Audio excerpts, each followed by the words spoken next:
ګرانو کتونکو الف خان شرپو ویلفیر فاونډیشن د خپل وس مطابق د دغه بې وسه بې کسه بې څوکه خلکو سره په دغه رمضان المبارک کې مدد کوي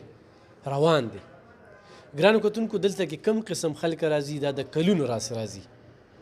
داسې سټورۍ به تاسو ته میلاویږي چې په خپل لاس هم ورکوئ نو زما د دفتر کې چې یوه ګنټه تېروئ نو قسم خلک راځي. دا مشر به تاسو زما ډېرو ویډیوګانو کې کتلي وي 6 بچي یې مړه شو 6 او په دې 6 بچو کې الحمدلله په دې په علاجونو باندې زما خو کافي خرچه وشوه د الف خان شرپو ویلفیر فاونډیشن زه د دوی ډېر زیات وسیله شم. څنګه 14,000 ته موږ راغلي موږ امدادونه راکړي 14,000 زه دوی له تلې ما دوی کور ته تلې او موږ کور ته راغلي موږ امدادونه راکړي خو موږ ډېر موږ خدمت هم کړی او دا بچو ټول دغه اخري چې مړ شو بس بیا خبره ختمه شوه بس دا زوی مې پاتې دي ته اوس سیکل ضرورت کو چا وسه کېږي نو موږ سره دا امداد وکړي. اوس در پسې ما سوال جواب وکړي چې راشه تاسو راپسې وکړو دا ډېره موده تاسو موږ سره بیا له کلي ته م راوړي څو ځله په تنګي کې یې م راکړي سوال جواب دې کړی نقد مې هم دروړلي دي او هسپتال ته مې د پسې در رسولي پیسې. بالکل ګرانو کتونکو زما ضمیر خوشحاله دی او الله ته جواب دی ما خدای رانه ډېر کار اخیستی خو دا ده چې ګناهګار یو دا پوره نه ده لګیا یو اخرت ته ځان ښه کړو نور دا دنیا پاتې ده دا پادي ده هغه 2.5 ګزه ځای به یو بل ځان له ښه کوو 2.5 ګزه ځای دا بنګلې دا پلازې دا پلاټونه هېڅ هم په کار نه راځي خو بره د الله کې مرم لګېدلې ده. دا یو بل ماشوم دی د دوی کور ته م ورغلم دې ته م د ویلچیر هم ضرورت دی دې ته د دوی یوه پیغله خور رور دا معذوره دي دوی هم ډېر سخت ژوند دی داسې بچي او جی او دا یو څو کالو نه تاسو راځئ یو ځل هلته راغلي وې ویډیو هم کړی بیا داسې نور بل ځله م روژه کې تاسو مونږ سره امداد کړی و دې ځله بیا م رالم دې ځله د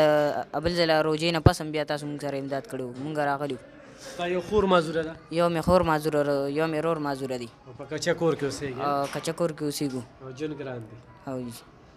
دا په ډېر څه قبول کې او جی بالکل الله تاسو هم خوشحاله کړي او دا چا راکړي هغوی خدای اجر ورکړي والله.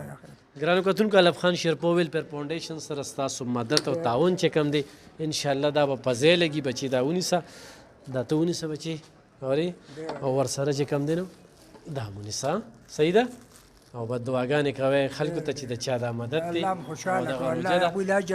رابطه ساتئ خو روژه کې چا راسره امداد وکړو زړه مې و چې ډېر څه درله درکړمه چې بس کور کې په ارام ناست دغه معذوران چې کم دی خوري خو دا چې په کوم کور کې معذوران وي په هغې باندې رحمتونه راورېږي. دې سړي ډېرې سختې برداشت کړي د 6 بچو جنازې دې لیدلي د 6 بچو جنازې اوچتې کړي دي 6 بچي چې کوم دی د قبر ته دننه کړي دي د په لاسو باندې ایښودې شوي دي نو دا ډېر سخته دی ماشوم هم تېره کړې ده هغه مور هم په کچه کورونو کې اوسېږي دوی کورونو ته زه تلم ما دوی په سوال جواب وکړو چې راشئ دا د الف خان شرپو ویلفیر فاونډیشن کار دی چې غریب ته رانه هر څو رسي داسې خوشحالېږم چې حقدار وي سوال جوابونه پسې کوم کالونه پسې کوم چې راشئ بیا به د هغې نه پس چونکې ګراني ډېره زیاته هر سړی حقدار دی خو زه کونډو له ورکوم